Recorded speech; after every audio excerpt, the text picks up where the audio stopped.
Bismillahirrahmanirrahim. Assalamu alaikum. Welcome to Newsroom. I'm your host Khalid Butt, and we are going to discuss three important topics today. The first, of course, is the ongoing tensions between the United States and Iran. As you know, that US President Donald Trump addressed the American public and also the world through an address yesterday in which he toned down the war rhetoric, because there were a lot of speculations as to how the US is going to react now that the missile attacks have been made on the US bases in Iraq. But when on one side US President Donald Trump toned down the war rhetoric, on the other side he also talked about increasing the sanctions on Iran. But at the same time he also talked about the nuclear deal that he has come out of since 2015 and that he's going to renegotiate a new deal. Our second story is going to talk about the inauguration of the Hunar Month Pakistan program. This Hunar Month Pakistan program was inaugurated today by Prime Minister Imran Khan, and of course it talks about the generation of new jobs for the youth of the country that are in a majority, and that the government of Pakistan is working towards alleviating the current situation of as well. Our third story is of course Pakistan being on the Forbes list as the top 10 destinations to visit as a tourist destination, and this is good news for Pakistan. This is good news for the tourism industry in Pakistan, and it will of course generate more revenue for all those people. Now let's begin our show with our first segment, that is the current tension between the United States and Iran. For this segment, we've got our guest who is with us right now. Let me introduce him to you. His name is Dr. Muhammad Khan. You're a foreign affairs expert. Thank you very much, Dr. Muhammad Khan, to have joined us. Before we continue our discussion, let's watch this small package on the US-Iran gamut of relationship, and we'll come back right after. The clouds of imminent war in the Gulf seem to have moved away after President Trump, in a televised address from the White House, said his administration is willing to leave behind the military standoff with Iran and work on shared priorities. The Erbil and Al-Assad bases were attacked on Wednesday. Iran said it acted in retaliation after the assassination of top Iranian General Qasem Soleimani last week. Iran's response is seen as very measured move, avoiding US military casualties to prevent the crisis from escalating out of control while still signaling Iranian resolve. With threat of war mitigated, the tensions still remain in the region as US President announced more sanctions against Iran. The near miss did nothing to defuse a confrontation which is almost certain to boil up again soon. As a result of these war-like tensions, experts see the standoff between the two countries transitioning to a new and dangerous level. There are fears that with new policy in the US which aims to directly attack countries for acts of proxies, that Iran might not program the missiles to miss the US troops next time such tensions erupt. Just watch this report on the US-Iran tensions and the update on that prepared by our news studio. Now to talk more about that, we've been joined by Dr. Muhammad Khan. Dr. Muhammad Khan, you see what has happened post the killing of General Soleimani. You've seen the missile strikes that was done by Iran on the US bases in Iraq. You've seen the rhetoric that is there in Iran. You've seen also the address of US President Donald Trump. On one side, he does tone down the war rhetoric because, as I said in the introduction, there was a lot of speculation. But on the other side, he talks about more punishing sanctions or Iran. How do you view the development now of the current spate of tensions between the two countries? Thank you very much, Omar. First of all, I must say that this was very, very unfortunate that US targeted Iranian general, because it created a situation, a very tense situation in the entire Middle East, and particularly that had the repercussions for the Pakistan too. But let me address this issue from three perspectives. The first perspective is the global, second is the regional, and third is the local. Coming over to the first perspective, let me say that Middle East is a region which has been in the eyes of the world power for centuries. But nowadays, it has become a region not only important because of the economy, but as a matter of fact, any gain in the Middle East and domination by any power in the Middle East is indeed has three connotations. The first connotation is that power is going to control that region economically, politically, and strategically. Number two, that power would not let other countries, I mean the major power, those who would be willing to come in this region, those would be denied of getting access in this region. I mean the space would be narrowed for other countries. And number 3 implication is that it is the region, center of the world, which as a matter of fact that all trade routes passes through this particular region. Particularly the Straits of Hormuz is the one which is currently under the control of Iran, but definitely it is in that Persian Gulf. So that 3 aspects. No, globally, once I was talking about that 3 perspective, the global, regional and local.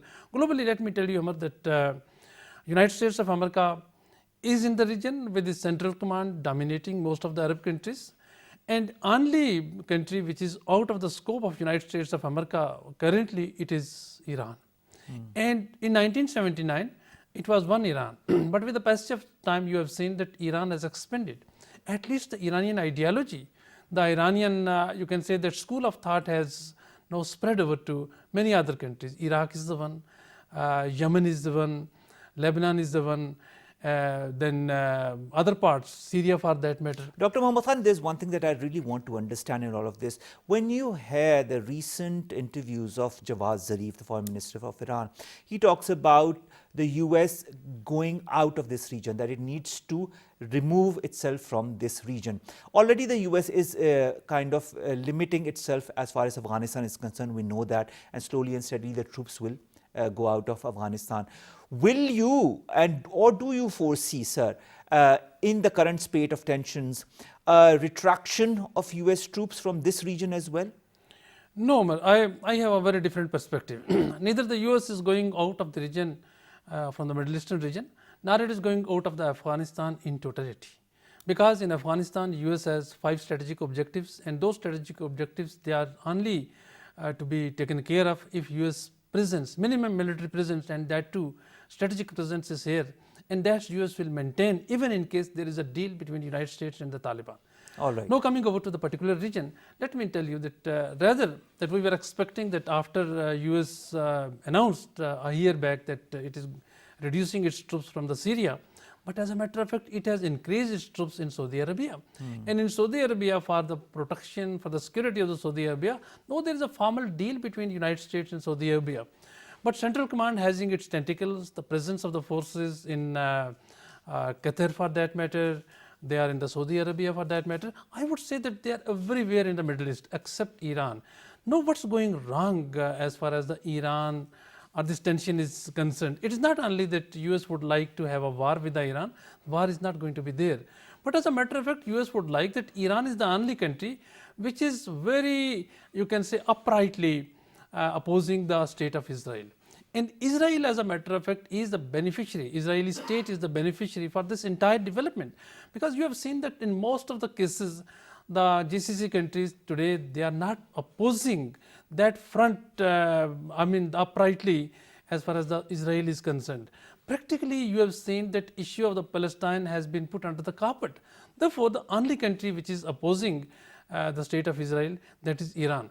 And you have seen very tactfully that after killing of General Qasem Soleimani, Netanyahu was very happy, but at the same time he was able to tell his parliament, he was able to tell his nation that we have nothing to do with this attack, because this is sort of a conflict or a clash between Iran and United States of America. But they are the one, I mean the Israeli state is the one which is gaining the maximum for that matter. That is, it's a step toward a greater Middle East, greater Israel in the greater Middle East. That is one aspect. All right, there's another aspect that I'd like to ask you about is the advantage that the United States is going to have by killing General Qasem Soleimani. As US President Donald Trump also defended the killing during his address to the nation yesterday, do you feel, in your point of view, that the US has a lot to gain from the killing of General Qasem Soleimani? Yes, yes.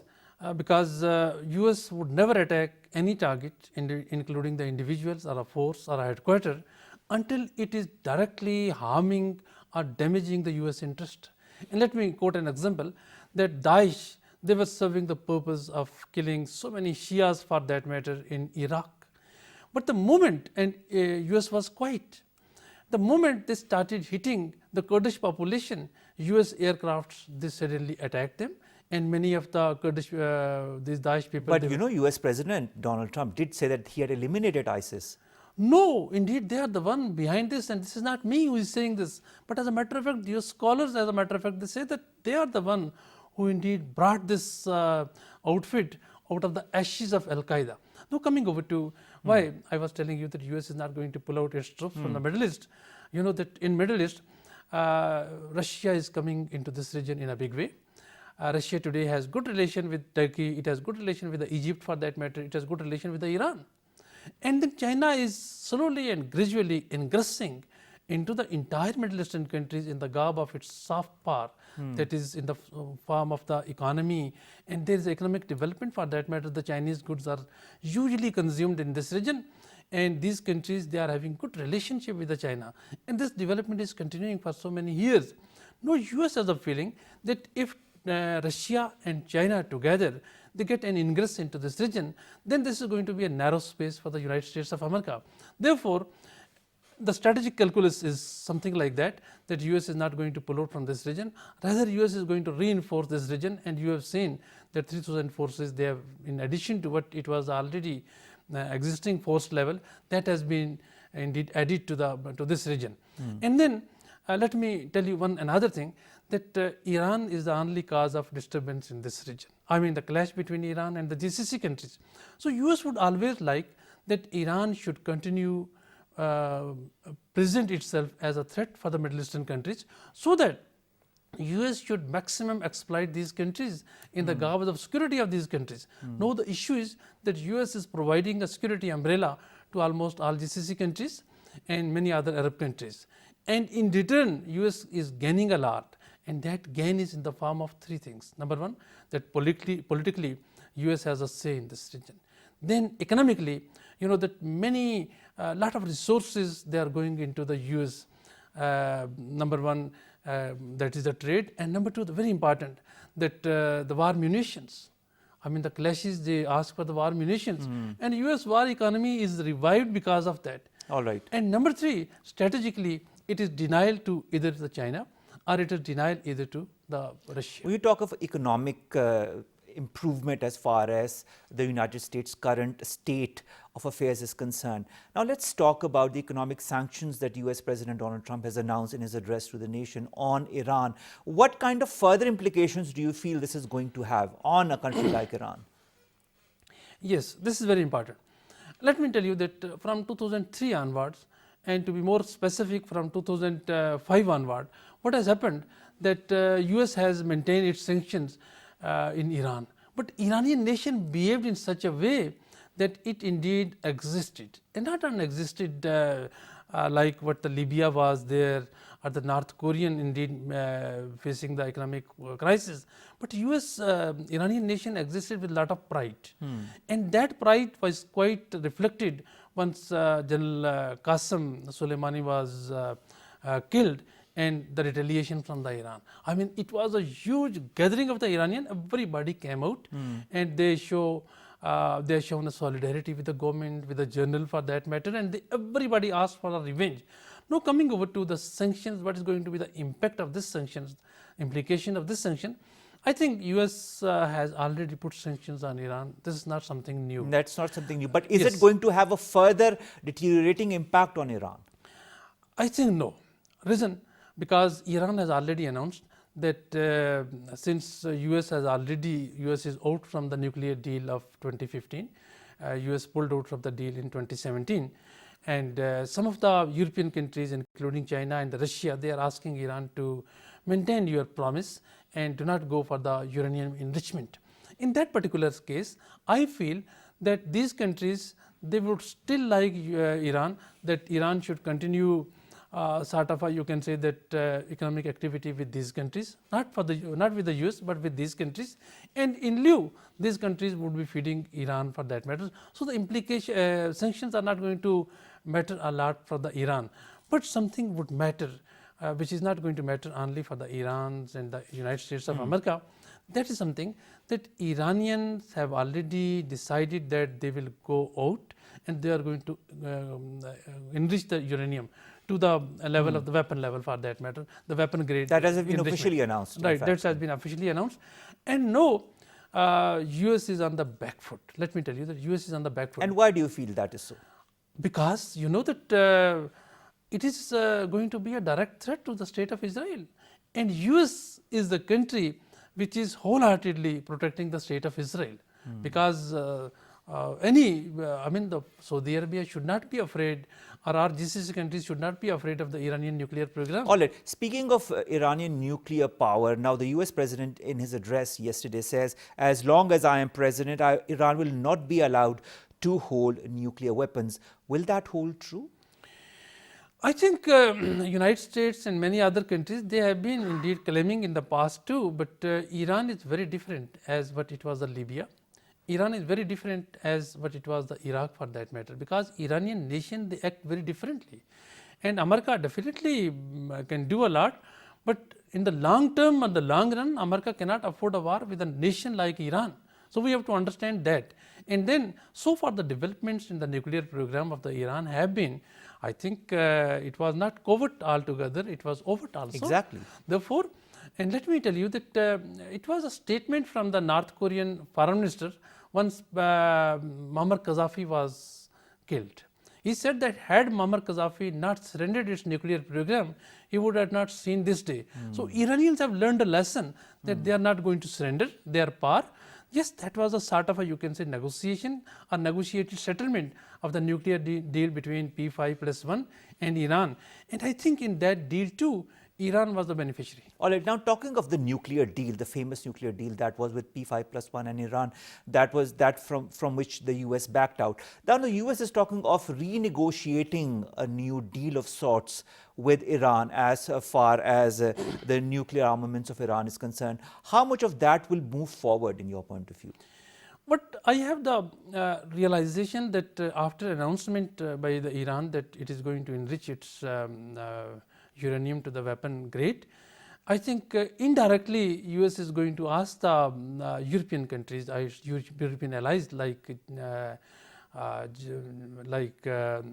Germany, like France and like United Kingdom, that they should indirectly bring a sort of a, you can say, that negotiated deal. And there are some of the speculation, some of the news in the air that US is looking toward a renegotiation as far as the Iranian nuclear program is concerned, so that Iran is given indirect incentives and it should not go for the weapon grade enrichment of uranium. So this is something, is a quite possibility. All right. And you know that Iran has been quite forceful. And this force has been not only by the Iranian government and Iranian military, but from the people of Iran. All right. Well, now speaking of Iran-US relations and the olive branch also, that in the address by the US president has been given more or less in one way or the other to the Iranians. Now the Iranians also time and again have talked about negotiating, talking to the US side, but that has not bore fruit in the past. Do you feel that after this spate, now the killing of General Soleimani and then the subsequent missile strikes, and now there's a thaw as far as the how should I say, the vibrance in the tensions between the two countries is concerned, do you feel that now is the time for talks? And if this is the time for talks, will both sides move forward? I think immediately no. It will take some time. And this is going to be a sort of a confidence building measure between Iran and some of the European countries. And with the passage of time, US would be you can say participating in this in these negotiations indirectly. But with the passage of time, let me tell you that in Middle Eastern region, entire Persian Gulf or the Middle East, there are three strategic locations that United States of America is looking forward in order to deny any other country or any other power, a sweating power, a rising power, a resurgent power to get into. Number one, Saudi Arabia. It's a very important place. Riyadh is a very important place. Number two, it is Cairo. Cairo, as a matter of fact, has been the traditional stronghold of United States of America, and it is holding it to some extent, but not to that extent, I mean, not strongly that way. And third has been the Tehran. Prior to 1979, Tehran has been the stronghold of United States of America. Now I think the next deal would be, it's not going to be the only nuclear deal where the Iran would be asked to have some sort of the concessions, and as a result, Iran will be asked not to go for the nuclear weapon program. But I think US is going to offer United States Iran with some sort of a strategic agreement, political negotiation, economic concessions for that matter. And let me recall that it is not long ago that in 2015, you must be remembering that President Obama, he has indeed moved from the GCC to the Iran. It was only once the President Trump came into power, that is the neocons, the Republicans, the things moved in a different direction. Let's see how this all pans out in the days and the weeks to come. But we all are optimistic. We hope that things move at a steady pace now and not towards a war rhetoric as we thought it would move towards. Thank you very much, Dr. Mohammad Khan. And we'll end this segment with the quote by President Donald Trump in his address to the nation and, of course, to the world, where he said, "To the people and the leaders of Iran, we want you to have a future and a great future, one that you deserve." We'll be back after a short break. We'll be talking about our second segment. Stay tuned right here to Newsroom.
The Badshai Mosque, or the Royal Mosque in Lahore, commissioned by the 6th Mughal Emperor Aurangzeb in 1671 and completed in 1673, is the second largest mosque in Pakistan and South Asia and the 5th largest mosque in the world. Epitomizing the beauty, passion and grandeur of the Mughal era. It is Lahore's most famous landmark and a major tourist attraction.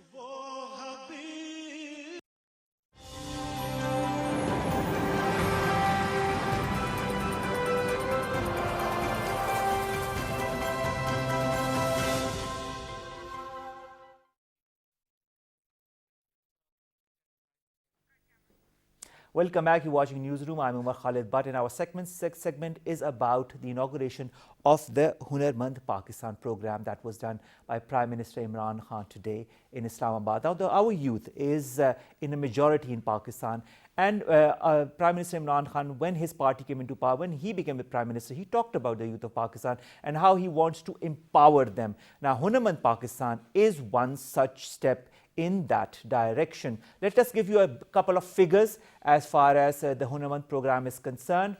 The program will offer training on digital trends. The country's largest ever skill development program is this Hunar Mand Jawan program. The program spans over 4 years. It will cost an amount of 30 billion rupees. Also, the program will facilitate the youth through easy loans, professional capacity building, startups and internships, which is very important for the youth of the country. And in the first phase, around 170,000 youth will be given professional skill-based training as part of the Hunar Mand Jawan program. 50,000 people will be trained in areas of artificial intelligence, robotics, cloud computing and other advanced areas of technology. That is also very important because we need to be up to date. Also, 50,000 youth will be given training for technical education and vocational training authority. this is also part of the Hunarmand Jawan program, and 20,000 youth, as you can see on your screens, will be given apprenticeship as well in different organizations. Now, to talk more about this very interesting, important and forward-going program, we've been joined by the chairman of the National Vocational and Technical Training Commission, Syed Javed Hassan. Thank you very much, sir, to have joined us.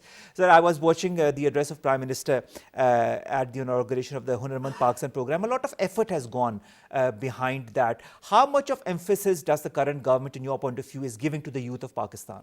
I think our focus, this government's focus, is entirely upon developing human capital. You know, other people invested in roads and metros and various other infrastructure things. There is no greater infrastructure than your youth, than the capital, human capital that you have. Once you have a developed, highly skilled labor force,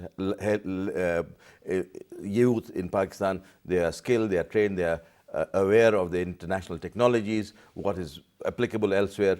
We can compete with anywhere in the world. The infrastructure, in terms of physical infrastructure, will follow anyway. But what you need to have is basically human capital. And that's incredible, I think, a passionate focus of the Prime Minister. He always talks about it. It's his own personal experience. He's transformed himself by being, actually by being skilled in different areas. And through this skilling, and there are different forms of skilling. But the problem in Pakistan has been that there has been a focus only on academia, getting degrees, getting BSc or MSc and becoming an engineer and doctor.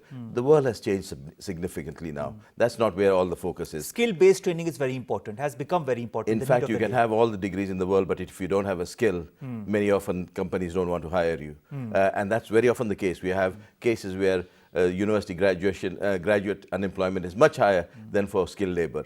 So that's a focus, and the important part of this is that it's really very holistic. It's not simply about training, it's also changing the entire way how skilling is done. So there's about certification, so that we have certification that have international linkages and international recognition. We also have smart classes so that there can be distance learning ability, and we can also bring the best technologies through those smart classes in international technologies into Pakistan. All right, let's talk about your personal experience. You have 30 years of leadership experience in different organizations. How important is a good skill to become a good leader? I think without skills, you're never a great leader. It is really through skills that you hone your own perspective, understanding of human beings. It is those through skills that you understand other people's expertise. It is having skills that also shows you what the limitations are and how important it is to work in teams. So it is really skill development. And this is why we have an unfortunate bias towards just academia. The globe, if you think about it, in companies like Google and Amazon, they like a lot of graduates as well, but now they give preference to skilled young youth, and you don't even have to be a graduate. And very often in Pakistan, it does not mean that you buy yourself from graduation and university, but you don't have to necessarily take that route. So skills, I have to say, in my own personal experience, as what has really made a difference. And without those skills, I wouldn't have been where I managed to get. All right, Javed Hassan sahab, there's one more thing that is called patriotism.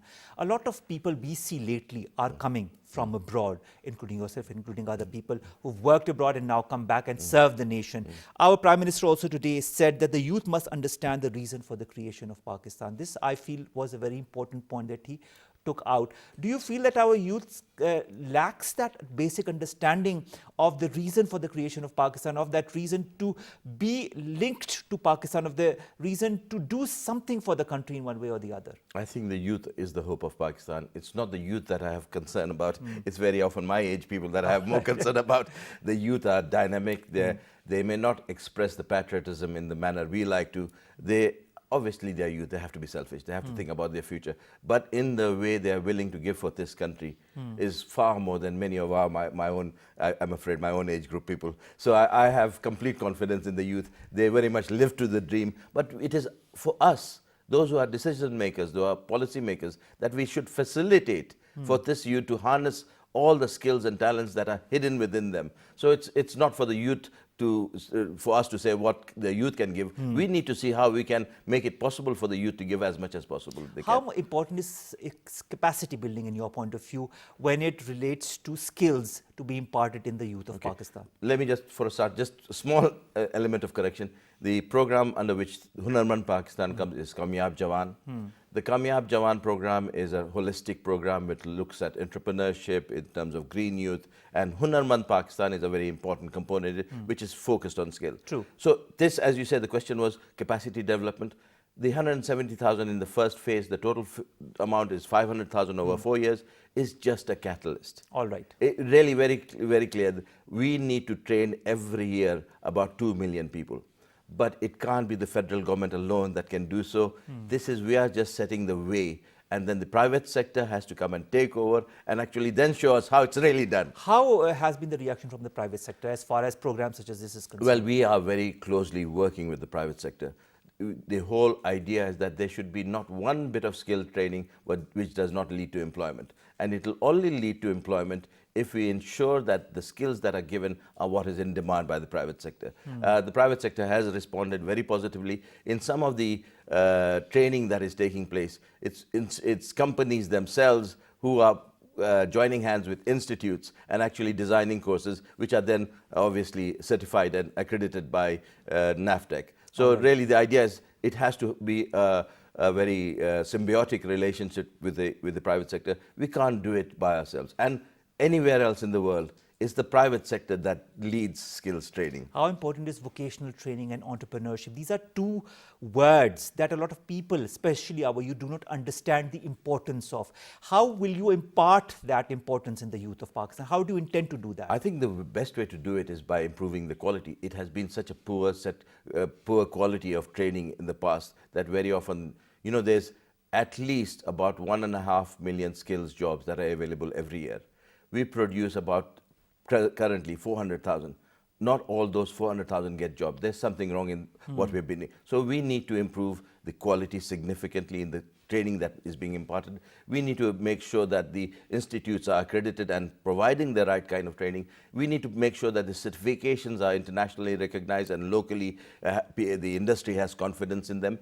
It is up to us to make sure that the standards are such, that the skilling is such, that it's immediately desirable by the industry. So there's a lot of pressure on us, obviously, but we have to live up to it. Look, I'll be very clear, Omar.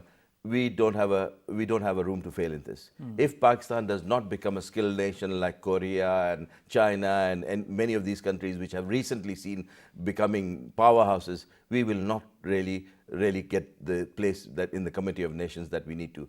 The Prime Minister talked about being a superpower today. We can become a superpower. But for that, the 60% or 65% of the population which is under 30 has to be skilled. And it doesn't have to be skilled just through university education, but through the kind of education I'm talking about, which is skilling, through having vocational training, through having things which are directly applicable to industry. It will improve the productivity. In China, the difference between China and Pakistan, in China, a house can be built in 10 days. In Pakistan, the same house very often will take 200 days. Now, why is that in your point of view? It is the lack of skills, very basic skills. Very often you just try and get a good plumber in Islamabad. I know abroad we have a huge requirement for plumbers and they're the highest paid. If we were to skill, there's obviously a focus on new and high-end technologies which has been mentioned, but the traditional technologies, the traditional skills have a huge level of interest internationally. In fact, because many of the people in the West have moved on and they don't want to do welding and they don't want to do electrician work, there's a great demand. So if we were to produce enough of this, then there's also things like ancillary medical work. Exactly. So there's actually Pakistan's great strength is its youth bulge. So people always talk about population as being a problem. No, the population is not a problem. The population not being trained and skilled is a problem. Although Javed, there's also one more thing. There are a lot of many countries, especially in the Middle East, Saudi Arabia, that want skilled workers from Pakistan, but workers that are properly skilled in certain domains. The target that you have put yourself, I mean, you talk about millions to be trained per year, is a huge target. How difficult or easy do you feel will be the implementation of it all? The target we have set is a very small one. it's a huge one for ourselves, but in terms of what is needed, we have said we'll train in the next 20 months 170,000 Yes, and over 1,000. the next 4 years 500,000. But in reality, as I said, There there's should be about- more. I mean, the there training- has, but for that, the provinces, the private sector, everyone has to jump into this. We are just showing the way. As I said, our effort is the catalyst. And this catalyst should be so successful that everyone then follows. One of the key targets that we have set in this is that every trained youth, the chances of employment, or at least if we have trained 50,000, at least 40,000 should get jobs immediately. So the idea is not just to produce numbers. We're not interested in training for the sake of training. Results. You want results. The only reason we want to train is that the young chap or lady gets a job immediately. And talking about new technologies, you've also put a lot of emphasis on AI, on robotics, on other technology that is slowly and steadily emerging in the West. How important is that also to imparting that kind of education to our youth? No, that's critically important. Look, there is a huge amount of capacity that is can be drawn upon in terms of young youth. Very often you have computer science graduates who are not getting jobs. Some maths graduates are being underutilized. There are many other young graduates who can very often do these kind of high-end technology training. They don't need to spend 4 years through university. What they need is a 6 months or a 3 months certification program which teaches them. And not only through that, they can have freelancing jobs. They can have immediately employable jobs in Google and various international companies. So look, this is something we have, as I said, huge amount of graduate unemployment. We also have lots of FAs and FACs who are not necessarily going to universities. These are all young people who can properly be skilled in these new technologies. Their minds are open, they would be easily able to succeed. We have seen it in the past that Pakistani kids do incredibly well in these high-end technologies. There are people, we have seen of Kareem is a Pakistani young chap who has started that company. It's done extremely well. So there's a huge space. It goes into trillions of dollars, this industry. We should, even if we are a very small part of it, it will be transformative for the country. All right. Now, Javed Hassan Saab, there's one thing to impart the skill in a youth. But there's another thing that if that person, the boy or the girl, is really up to it, has that mindset for him or her to pursue that skill, will you also make the youth understand or let them go through a certain training to kind of see which kind of skills they need to have in order to be successful future candidates? Well, part of the program is very much that in terms of trying to harness their inner, what their desire is. So we would encourage young people to do only what they really want to do. It's not simply, there is an element of trying to get a job, and that's extremely important. But unless there is an inner desire to do something, you never succeed that well. So in the interview process, in the selection process, that is something that will be discerned. It does not mean that if you're not selected for one, there is something which is more viable for you. So we talk about there's a huge amount of space in hospitality. In being a chef, that is an industry that is going to just boom in Pakistan. That is so true. And it is still booming in Pakistan. And many young people, rather than doing artificial, they would have no interest in doing data analytics. Some of that is extremely boring for some people. For some people, yeah. true. So there'd be people who would want to become a chef, and they could lead as fulfilling a life as any data analytical person. So I think there's a whole variety, and that's the beautiful thing about skills training. It really tries to explore what you're interested in, rather than forcing you through a narrow channel. Of course, and of course, with the huge program such as China-Pakistan Economic Corridor, imparting the right kind of skills to the people will also give them the jobs in this important sector. There are so many important zones that are going to open up. One of the problems we have had is that we have not necessarily fully exploited the employment potential, because we have not had the skilled people. So China has come and invested a lot and investing, but it is our responsibility to make sure that we have the skilled labor to be employed by the Chinese investors who come into this country. And finally, sir, how optimistic are you by the outcome or the possible outcome of the Hunarmand program? I'm incredibly optimistic. There's no room for failure. All right. Thank you very much, Thank you. Javed Hassan Saab, Chairman, National National Vocational and Technical Training Commission, talking to us and giving us more details about the importance of a program such as the Hunar Mand program and how it's going to lead the youth of Pakistan towards more development. Because the more you harness the youth of Pakistan, the more developed a country like Pakistan will become, the more it will stand on its own feet and no more debts in the future. I mean, that is, of course, one of the policies of the current government under Prime Minister Imran Khan. And finally, before we say goodbye today, we'll have to talk about one other sector that the current government also talking about, that is the tourism sector. Now, Forbes International has put Pakistan as one of the 10 favorite countries as far as tourism is concerned. As you very well know, this very government opened up the visa policy for various tourists of the world to come over. Either they can come over and get the visas at the entry, or the facilitation for the visa can be done online, or the whole process has been made easier. And we have so many beautiful places. We've got mountains, we've got deserts, we've got palaces, we've got gardens, we've got fruits, vegetables, we've got all the 4 weather conditions, and we've got one of the most beautiful areas in the world. We've got the peaks in the world that a lot of tourists come over to climb as well. And this is going to harness more revenue for Pakistan in the tourism sector. And steps such as these, when internationally Pakistan is recognized in the tourism sector, it gives Pakistan more respectability as well, not only nationally, not only regionally, but also globally. We all wish that Pakistan in the coming years, under the present government, under the present regime, and also by the private-public partnership in different sectors, comes up as a developed nation amongst the Committee of Nations. Umar Khalid Bhatt bids you farewell from this episode of Newsroom. We'll see you again tomorrow. Take care of yourselves. Allah Hafiz.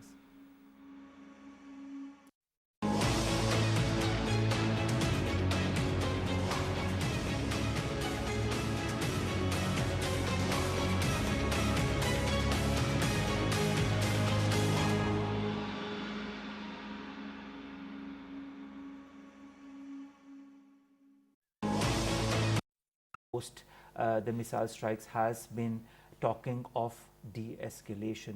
De-escalation, we all hope, does happen in the days to come, and that both sides come to talks, whether it is to de-escalate tension or come to a negotiation of the nuclear deal that has been stalled by the US. That was, of course, signed between Iran and the P5+1. We will be, of course, talking about this topic because this is an ongoing thing.